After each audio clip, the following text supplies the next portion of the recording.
Hey guys, welcome back to my channel. I have no idea where I'm going to be putting this, but I'm going to be letting you guys know what's going on.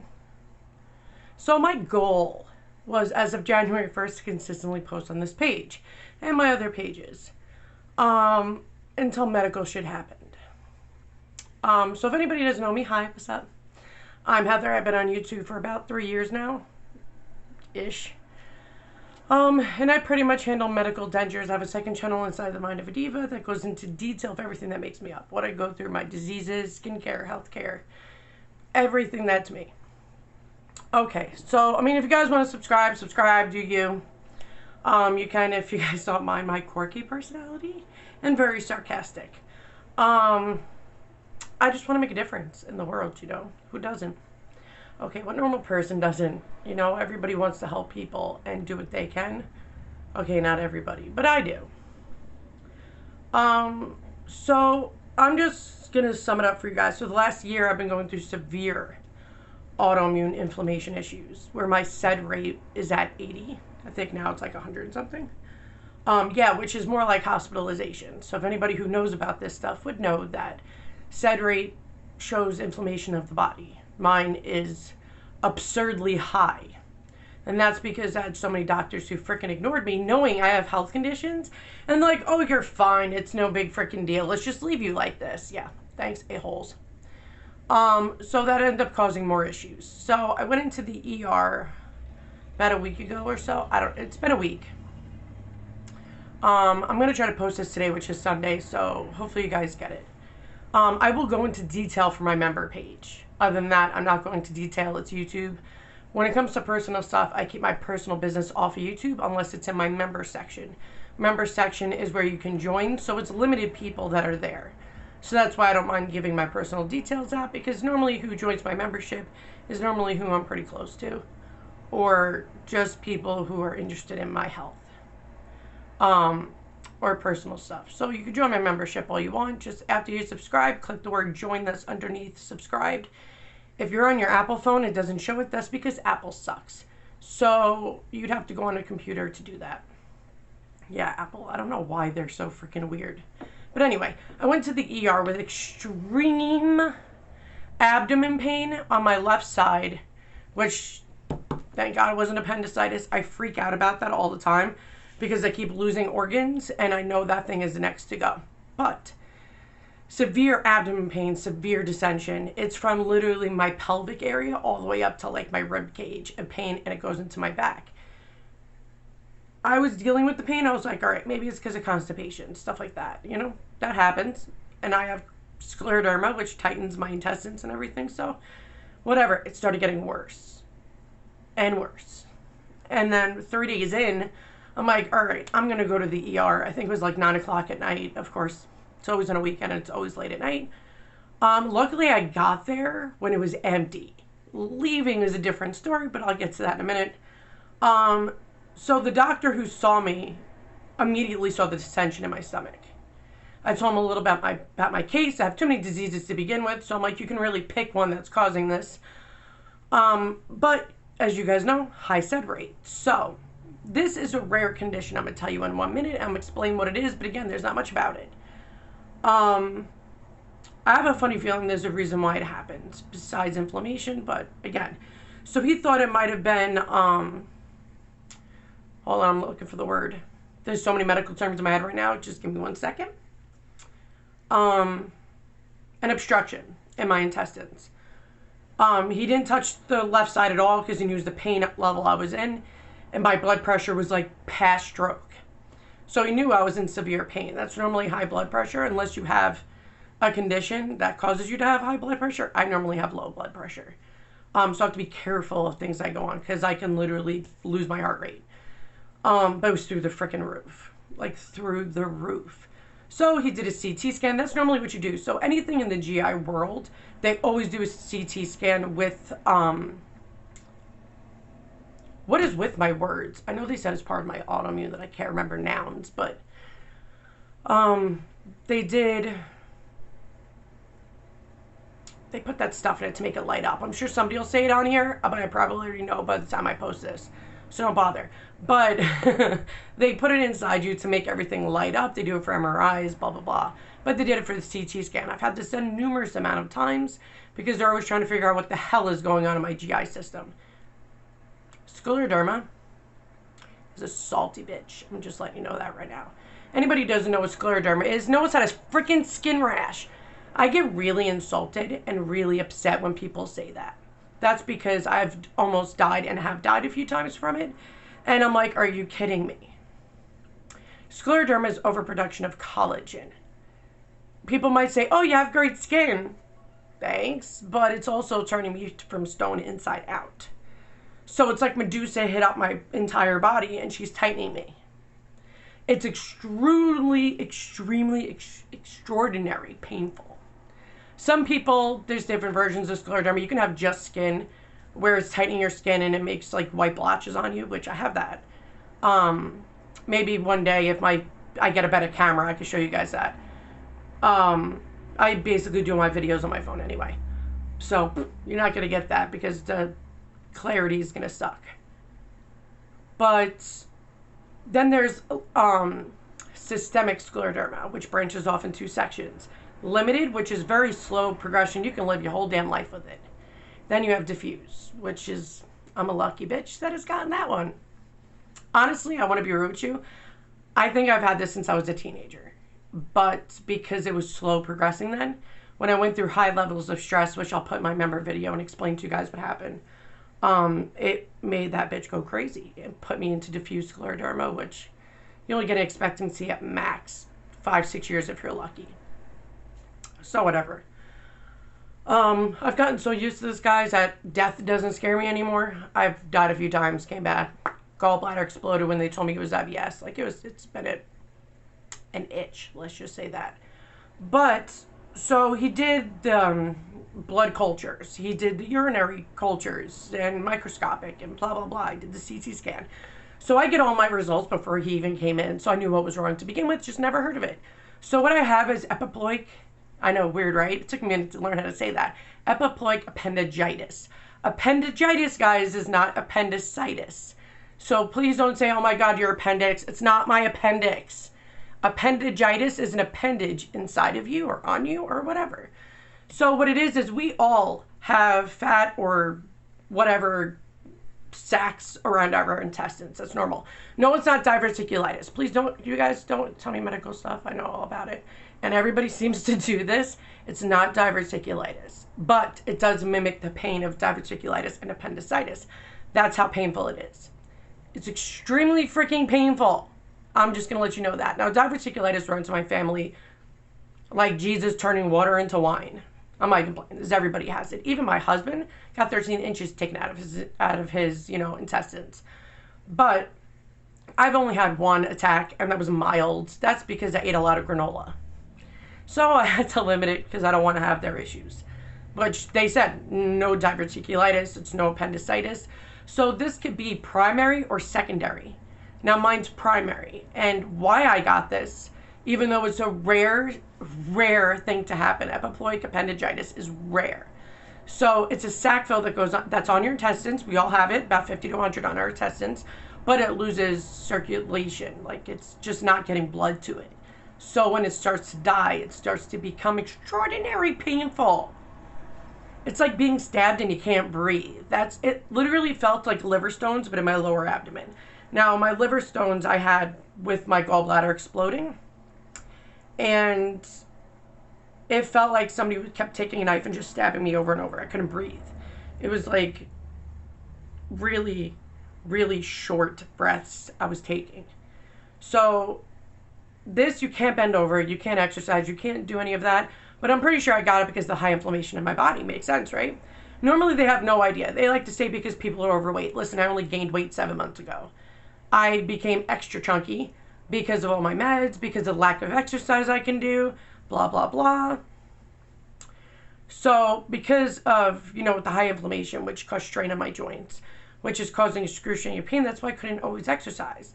And now because of the high inflammation, I now have this, which if it doesn't go away, I'm going to end up needing surgery, which is in rare cases, but here's what pisses me off. So, you're supposed to tell your primary, You're supposed to anyway. And they told me to see her in a week, but she's ignoring me anyway. But what bothers me is they know I have all these health conditions, and I still get treated like shit. She doesn't know much about it either. So she's like, oh, you know, you're going to be in discomfort. I'm like, discomfort? You know it mimics appendicitis and severe diverticulitis, right? It even says causes severe pain. You want to ignore me on this one? So then I tell her, what can I do with the severe descending? Like, my stomach is so bloated, I look 9 months pregnant. And she's like, well, if you're getting worse, you should really go to the ER. I'm like, when did I tell you I was getting worse? I've not gotten any better. I've stayed the same. Never once did I say that I got worse. If it got worse than this, I would go to the hospital. I'm like, so severe pain, severe dissension, you know, if a doctor knows you have something, they should really educate themselves on it instead of pissing people off, because, man, did she make me mad. I was like, I'm healed over in pain, puking, going through all this, and she's telling me I'm going through discomfort, and that if I'm getting worse, go to the hospital. First of all, the hospital can't do shit for me. There's nothing they can do. Nothing. He even said, Heather, it's severe pain. He goes, but, you know, I could bet my life you got it because of the high inflammation you have in your body. He goes, I am truly sorry you're going through this. And I was like, every time I want to exercise and do whatever, something bad always happens. And I can never lose weight. And it's very, very frustrating. Very. So people, the online universe, have been blowing up my entire world because I didn't answer them. We won't get into that. I'll talk about it on my member page. And I'm like, guys, I've been in and out of the hospital. I told you guys I was sick. I'm not answering people. Please respect that. Fighting with me about you thinking I'm blocking you, but you wouldn't be able to comment on my stuff if I blocked you. So please. All I ask is for everybody to have respect for shit that I go through.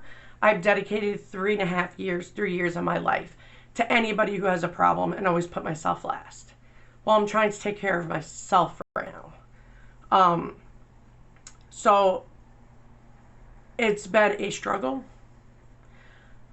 Thanks, James. I appreciate all your help on the, like, I approve things when I watch them here and there, but James has been a huge help in the group, which I do appreciate. I also appreciate the people who do follow the rules in my support group. Makes my life a whole lot easier. I've been thinking about shutting my support group down because it seems like it was just nonstop. And now that James has been my moderator for like a month or so, 2 months, he now sees what I go through. It's every day somebody goes against the rules. It's not hard. Just respect people. If you don't like my group, you do not have to be in there. I force nobody. I just want factual information, helping each other, caring, you know, being a good influence and caring about people inside of the group. No bullying, no freaking trying to sell your crap. None of that in the group.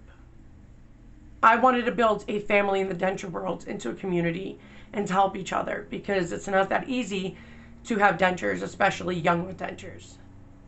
Because then you get everybody assuming that you're a drug addict or some crack whore or some whatever. And I'm like, how would you even know I got this done? I got it done because I had a face infection while on Cellcept, which is an autoimmune suppressant, so I had no immune system. So a simple infection that would have been cleared up turned into a whole world of a disaster, and I got my teeth out. Well, my teeth were great to begin with. So don't judge a book by its cover, please. So if you don't have dentures, or if you're a dent, I love when denture wear is a hypocrisy, man. When denture wearers assume that this person got it done because of some drug thing, or who cares if they did? We're here to be there for each other, you know? So you got to admit the stress that I go through and battling my own health conditions and taking care of my kids and helping my son with his college stuff and dealing with his attitude and being rude, and then freaking my ex, and then like I'm helping everybody. It's not making my health better. It's actually making me sicker. So I do this to help people because that part makes me feel good. But having people be rude, disrespectful, nasty, hypocrites, like beyond belief, do not go into my YouTube or on my support group if you're going to be rude and mean to people. I'm not talking about me. I'm talking about it stresses me out that other people would hurt other people. It bothers the crap out of me. We're in the support group to help each other. So why would you come in and be so mean and evil? That's what I don't understand. But talk about it on my member page in detail, blah, blah, blah. So if anybody wants to know in detail of what this is, first of all, it's rare. I think the only reason why it's rare is because doctors were uneducated about it, and they say that. So I'm going to try to put it somewhere or in the description of my video, the arrow next to the title of this video. Just click on it. It'll give you the whole name of it. If you want to look it up, you can. But it's Epiploic Appendagitis. So it's actually, oh my God, the pain is literally, that's why I'm like sitting lopsided onto my right side, because it's like my pelvic area goes up past like where my C-section mark is, because I had 2 C-sections, emergency ones, because I can't dilate, so I don't even want your judgment on that either. I noticed the internet's very judgmental, but anyway, it like goes up, not at the hip, but it's like runs alongside of the hip, and it goes right into my mid to lower back. It's extremely painful. So when I went to the store a couple days ago, I had to. Yeah, who's going to do this stuff if I don't? Nobody. So I still have to do everything. I'm a mom. I don't have a choice. But I got really worse. So the last couple days I've been trying to lay around and do nothing, which is not helping my circulatory system. And I hate being lazy. So I've been highly stressed out with everything I've been going through. It doesn't help that my doctor, my primary, blames everything on gaining weight. Listen, boo-boo, even when I was at my skinniest, and I mean, you guys all saw me when I was super skinny and my bones were sticking out, I was 190. Why? Because I'm solid muscle. I always worked out. I was an athlete my whole life. I did all of that. It was just one entire year now, not even a full year yet, where my Achilles was torn. I kept breaking my feet, if you guys remember that. For new people, yeah, I kept breaking my foot just by walking. So my health is literally taking a shit. I think God's trying to tell me, Heather, you need to start taking care of you now. And he's right. Because I never put myself first. I still don't. It's really hard to when you're programmed to put everybody else above you. And I'm sure there's a lot of people right there that are listening to this that are probably like, word, girl, preach. Because I'm not the only one that deals with this. I talk to many people still, and definitely not the only one. That's for sure. But I'll talk more in my memory section. I don't want to say too much. But like I said, guys, epiploic appendagitis, they said, is rare. The only reason why they're pinpointing it now is some radiologists and doctors are educating themselves on it. They know what to look for in a scan. CT scan that lights up like a Christmas tree. Mine was like point blank 2 centimeters, boom, right there. And everything else they said was normal. My appendix was normal, no diverticulitis. My liver, you know, whatever, still is dilated, but they did that on purpose, so stone's going to flow through it. Like, my kidneys are good, everything is good, blah, blah, blah, but this. But the doctor's like, Heather, they can't always, my primary is a very small person. And I feel like she judges just shit out of people if they're overweight. That's all I ever hear from her. Is, Heather, do you think this is because you're overweight? No, it's because I have 9 deadly diseases. 3 of them are super rare. Now I have another one. Because I have a shitty freaking medical damn lineup. And nobody takes me seriously. Like, I appreciate some of my doctors. Yes. Normally, my primary first got out of med school, everything was statistics. But statistically, my gallbladder exploded and it was an IBS chick. But I feel like as time went on, she got more understanding that things aren't statistic, that shit happens no matter what age you're at. But it's like she didn't believe me with autoimmune either, but now I have so many. And people still don't take me seriously. And it frustrates me. Yes, they've always known me to be an athlete. Yes, they've always known that I've never laid down or freaking been lazy or did any of that. And everybody sees a strong person I am. They don't see my diseases. Sometimes that's good and bad. But when somebody's in severe pain because an appendage is lost all circulatory, no blood's going through, it could be vasculitis. You know, it could be many things. But I'm pretty sure it's from the high inflammation I had in my body.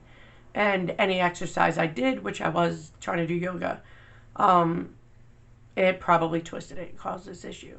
So it says it can go away within 1 to 2 weeks. Sometimes it can take a little longer, especially for stubborn people like me that have to do shit. And when you eat, guys, oh my God, with this, I don't know if any of you ever had this. They even said it's out of abdominal pain. Anybody who has abdominal pain, 1% of people with abdominal pain will get this. So I think it's from my severe inflammation.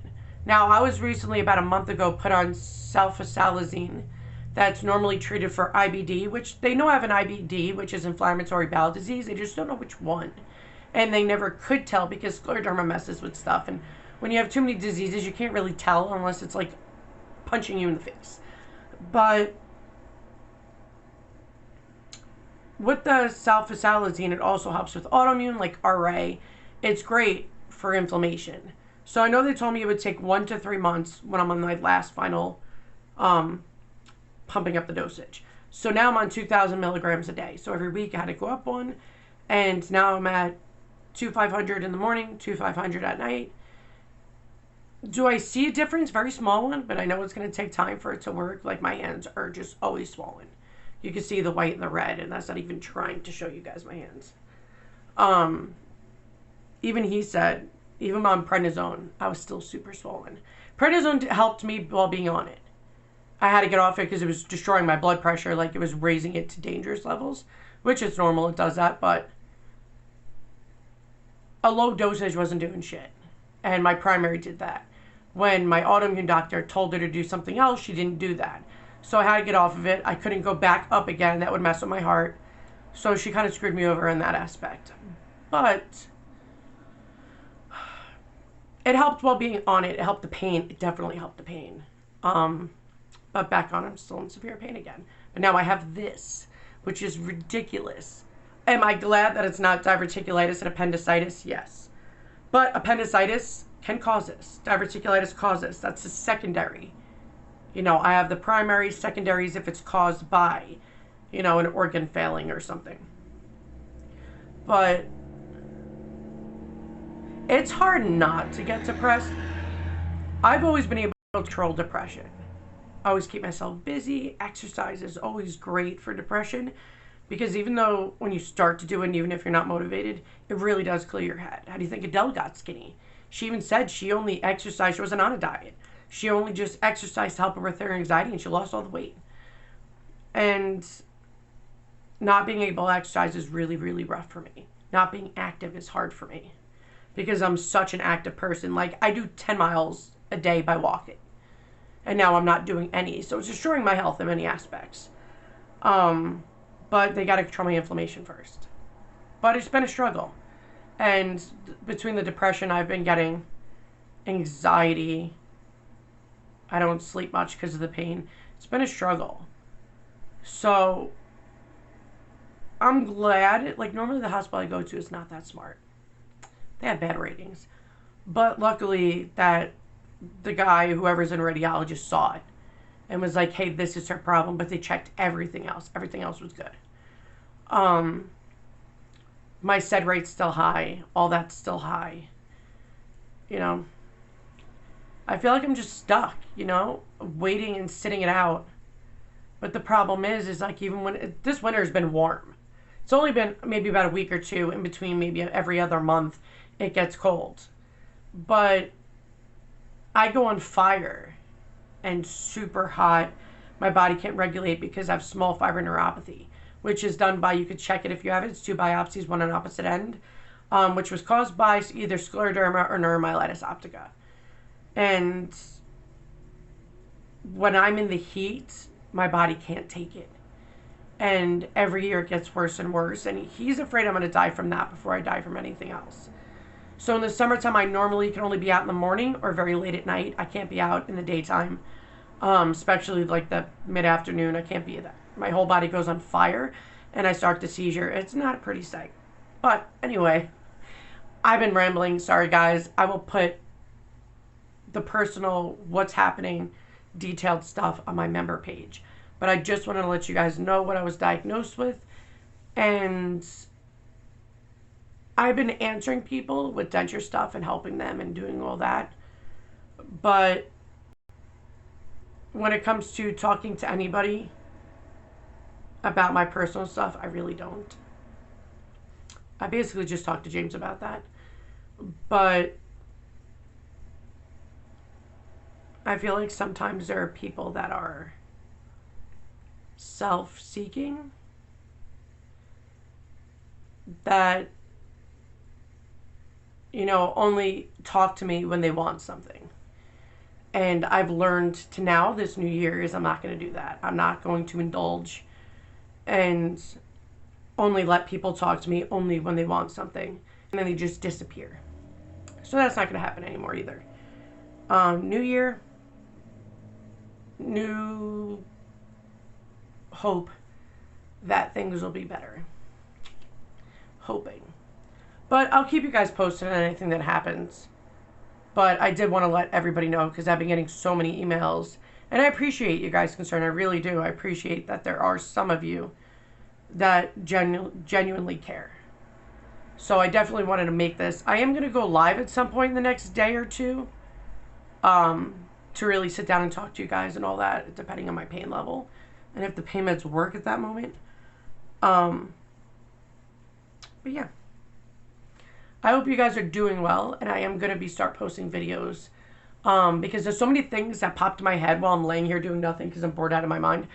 And there are things that you guys need to know so you stop making the most common mistakes that people make with dentures, like common mistakes people make with soft realigners that they don't understand. That could be why they're getting sick. Or there's reasons why we say the things we do, so I'm going to give details and explain to you guys. But I hope you guys have a great day. Stay safe. Have a healthy, happy denture day. Don't forget to smile, guys. Wear your denture. Wear them. Clean them and wear them. And never forget to do what makes you happy, guys. Take care of yourselves. Later.